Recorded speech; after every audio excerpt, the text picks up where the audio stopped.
Howdy folks, how y'all doing out there? You're back, Big CheeZ, for another video on Go Medieval. This is another top tips video. I hope the last one's helped you out, guys, but we're gonna get right into it with this one too. Again, I will say, this is based on the early access version of the game, so in the future, if you're watching this, some of this may not be completely applicable depending on what they add to it, but hopefully it still helps you out. So, without any further ado, let's get into it. Okay, so first things first, you get raided a lot in this game, okay? You've taken that new villager, you think nothing's gonna happen, but bam! But generally are right behind him, okay? Or the master is right behind him, or wolves are right behind you. Whatever happens to be, okay? You get raided a lot in this game, okay? Way more, I'm just gonna say, way more than you get settlers. Just saying, okay? But anyway, right, you get raided a lot in this game. You need to make sure your kingdom is safe and sound, okay? One of the best things to do with this, right? Yes, you can build up. Yes, you can build ridiculous walls and everything like that. We'll get into it. It kind of wastes space a little bit. So we're going to do this instead, all right? I build moats, okay? Yes, you can't put water in them, which would be great if you could, I'm just saying, all right?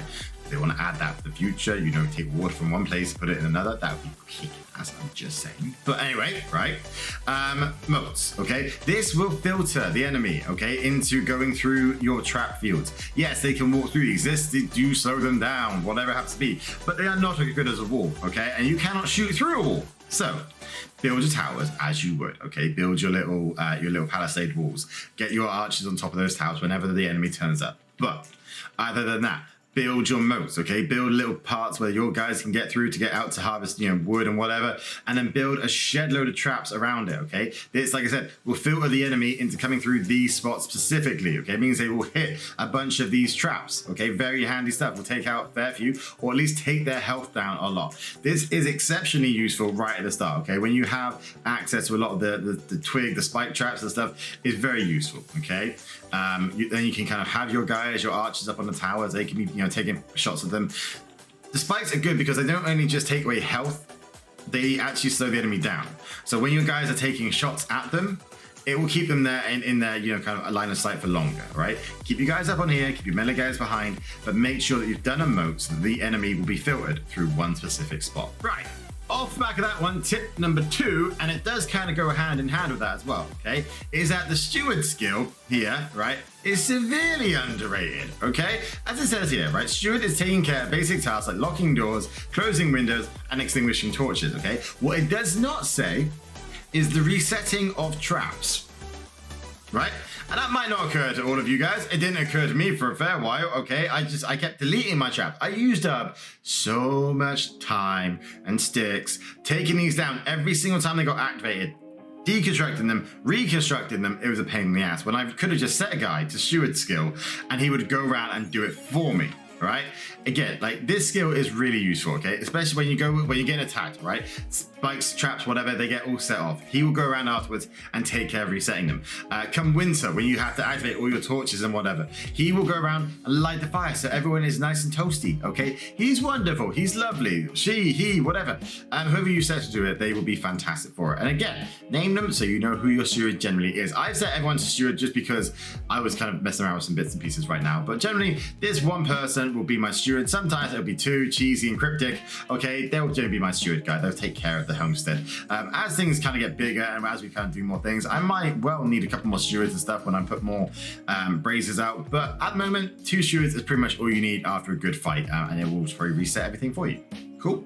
Tip number 3 for you folks. Okay, recycling is great. Okay, as we all know. Okay, make sure you've got it on, right? Smelt items for metal. This one, okay? Dismantled items for wood, right? You get attacked a lot in this game, as we all know, okay? Raids happen a lot, all right? And they drop a lot of stuff. Now, if you started in the fields area because you wanted the food and everything like that, you might not have access to a lot of iron. God knows I don't. The only iron I've got is down there, and I haven't really mined a whole lot of it right now because I'm busy on food. But the best way to get iron is to just smelt it, okay? You're gonna kill a lot of people, especially if you use my tactics on the moat and stuff, right? Twin it with towers, archers, crossbows, just say it, okay? But you've got all this stuff dropping, all right? You're burning the bodies, you're getting all this stuff. It looks like junk, it looks like whatever, but you can use it before it actually just decomposes, okay? Set at least one of your things to just dismantle items, whatever happens to be, okay? Items for cloth as well, okay, why not go for it? You've got leather ones dropping and stuff like that. Use it, do it now, okay? Get it set up so that it's ready to go. Have one person also ready to kind of jump on it. For me, I've got one person on the carpentry, one person on the smithing, and one person on the tailoring, okay? They're the best people for it. I don't have a lot of people in tailoring right now, which is why that one is so low, but if you have one person on it, then they will keep making that resource for you, okay? So waste the resources otherwise, right? You might actually use it in that moment for something else.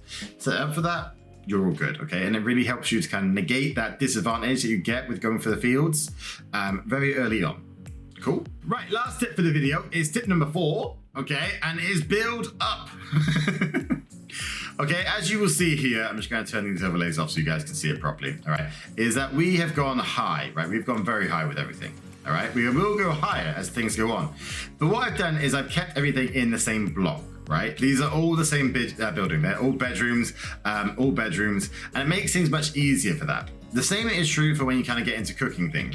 Eventually, I'm going to be moving the kind of brewery stations, these two, over to be on top of the cooking stations, okay? And that is because then if you have it built on top, right, you can take more advantage of the mixed room or the kind of the room thing, the room bonuses, all right? Show overlays room detected, okay? So for stuff like the kitchen, for example, this one at least one stove, wall pottery shelf, butchering table, okay?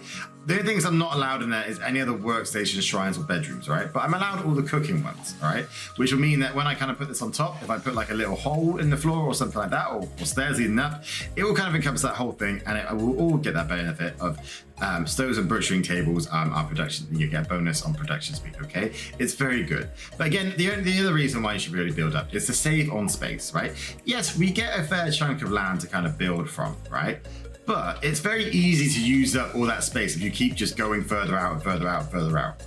The more you can kind of build up, it's less place for your settlers to have to run to.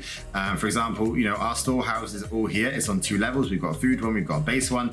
So, you know, it means that everything out here, they only have to run to there, okay? If I just kept building the storehouse out and out and out, it would mean that, say, personally, like the prediction, the ones that are about out here would take longer and stuff like that. Time really matters in this game. Don't waste it for them having to run back and forth too much. A set of stairs is much more efficient than them having to kind of walk longer. But I hope those tips have helped you guys out. I know it's still 4 tips for each video, which kind of, I know it's a weird number. It is a weird number. But I hope it's helping you guys out, okay? I've been putting a lot of time into this game. I adore it, I love it. It's a wonderful game, and I cannot wait for its full release. If I find any more tips in the meantime to kind of share with you guys, I will definitely be doing another video for it. But if you just want to kind of chill out and watch how we're playing it at the moment, swing by CheeZ on YouTube, follow this link in the video, and you'll get to check out the whole thing. The whole series is not based on me knowing all this stuff yet, so it is kind of fun of me screaming and shouting at what the hell is going on. Love this new season, I like it. Spring is wonderful, which means that we can change all of these guys off of cooking and do all of that, like I told you in the first video. Have a great day out there, guys. Stay happy, stay positive, stay cheesy, folks, and I will see you again very soon. Bye-bye.